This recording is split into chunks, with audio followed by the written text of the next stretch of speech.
Assalamualaikum warahmatullahi wabarakatuh. Selamat pagi anak-anak semua. Berjumpa lagi dengan Mem Yuni di sini. Kita akan membahas materi korosi ya, yaitu KD 3.3, di mana yang akan kita pelajari adalah faktor-faktor yang mempengaruhi korosi serta cara mengatasinya. Sehingga tujuan pembelajaran kita hari ini, kalian diharapkan untuk bisa menganalisis faktor-faktor apa saja yang mempengaruhi korosi dan dapat mengajukan gagasan untuk mencegah korosi. Nah, ini pokok bahasan yang kita bahas ya. Ada pengertian korosi, faktor-faktor yang mempengaruhi korosi, serta cara mencegah korosi. Sudah siap untuk belajar? Oke, check it out ya. Nah, anak-anak semua silahkan coba kalian perhatikan alat apa saja di sekitar kita yang terbuat dari logam dan dari jenis logam apa alat tersebut dibuat. Sudah ketemu? Ya, banyak ya ternyata peralatan yang ada di sekitar kita yang terbuat dari logam. Nah, namun peralatan-peralatan tersebut umumnya akan mengalami kerusakan akibat berkarat. Ya, yang terbuat logamnya yang terbuat dari besi itu umumnya akan mengalami kerusakan akibat berkarat.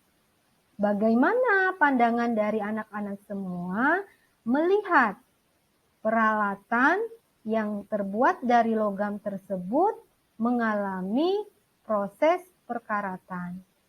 Apakah masih memenuhi fungsinya?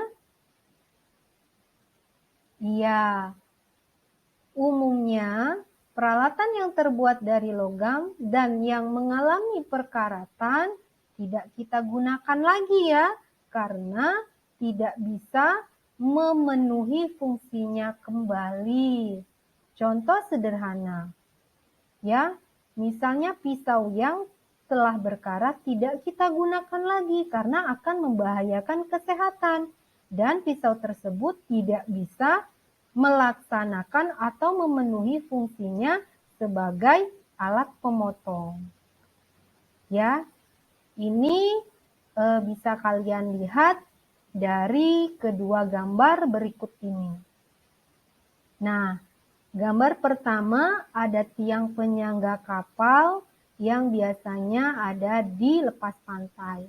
Gambar yang kedua ada pagar pembatas jalan yang juga biasanya ada di daerah pantai. Apa yang terjadi dengan gambar tersebut? Oh, ternyata gambar tersebut menunjukkan proses perkaratan ya. Logam besi yang mengalami perkaratan. Mengapa terjadi demikian? Jadi, apa itu perkaratan?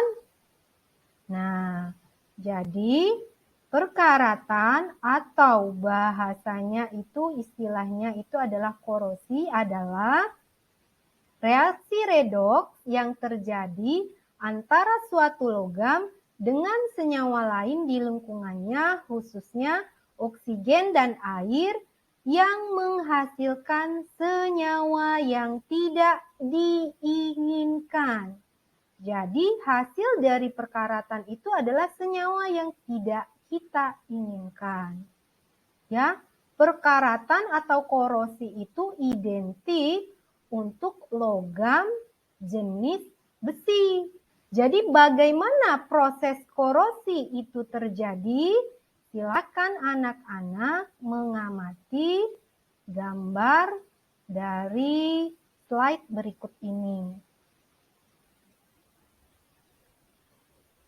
Nah, di gambar ini dapat kalian lihat ada tetesan air yang menempel di permukaan suatu logam besi, tetesan air ini akan menyebabkan logam besi tersebut mengalami reaksi oksidasi secara spontan. Bagaimana reaksinya? Yaitu logam Fe menjadi ion Fe2+ plus 2 elektron. Nah, elektron yang dihasilkan dari proses oksidasi tersebut akan langsung ditangkap oleh oksigen bebas di udara. Sehingga oksigen akan mengalami reaksi reduksi secara spontan. Lalu, ion Fe2+ yang dihasilkan dari proses oksidasi pertama akan mengalami reaksi oksidasi lebih lanjut membentuk ion Fe3+. Nah, ion Fe3+ inilah yang akan membentuk senyawa oksida terhidrasi yang kita sebut dengan karat. Bagaimana senyawanya? Senyawanya adalah Fe2O3X H2O. Itulah yang kita kenal selama ini dengan karat besi. Ya. Proses itu bisa kita lihat juga berdasarkan reaksi korosi secara menyeluruh seperti ini. Nah, bisa kita lihat dari nilai potensial selnya yang bernilai positif itu membuktikan bahwa reaksi korosi besi atau perkaratan besi itu berlangsung secara spontan. Jika kondisinya sudah memenuhi, ada oksigen, ada air, ada besi, maka akan langsung terjadi proses perkaratan secara spontan. Karena nilai potensial selnya itu positif. Dan akan terbentuklah senyawa karat yaitu Fe2O3X H2O. Jadi, faktor apa saja yang mempengaruhi atau yang menyebabkan terjadinya karat besi? Nah, ada dua faktor. Yang pertama adalah faktor utama dan yang kedua adalah faktor penunjang. Apa saja faktor utama? Faktor utama adalah oksigen dan air. Faktor penunjangnya apa saja? Ada elektrolit, permukaan besi yang tidak rata, kemudian suhu yang tinggi. Jadi, bagaimana cara kita untuk mencegah terjadinya korosi? Ada dua cara yang bisa kita lakukan, yaitu secara mekanis dan secara elektrokimia. Apa saja cara-cara mekanis itu? Cara-cara mekanis itu contohnya yang pertama adalah pengecatan. Kita bisa melakukan pengecatan pada permukaan-permukaan besi yang akan kita gunakan. Kemudian kita juga bisa membalut besi tersebut dengan plastik. Ini biasanya diaplikasikan pada rak piring ya, kemudian pada lemari, pada kursi, meja. Apalagi yang bisa kita lakukan secara mekanis, yaitu dengan melumuri besi tersebut dengan oli atau minyak. Ini biasanya pada peralatan atau kendaraan. Kemudian kita juga bisa melapisi besi tersebut dengan logam lain atau dikenal dengan istilah alloy. Nah, itu adalah cara-cara mekanis yang dapat kita lakukan. Bagaimana cara kimianya? Ada cara kimianya atau dikenal dengan cara elektrokimia. Itu istilahnya adalah pengorbanan anoda. Apa itu pengorbanan anoda? Yaitu kita mencari logam lain yang lebih reaktif dari besi. Jadi logam tersebutlah yang akan mengalami oksidasi sehingga besi akan terlindungi.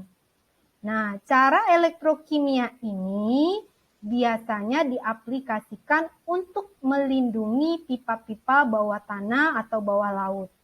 Ya, biasanya pipa-pipa untuk gas atau pipa-pipa minyak.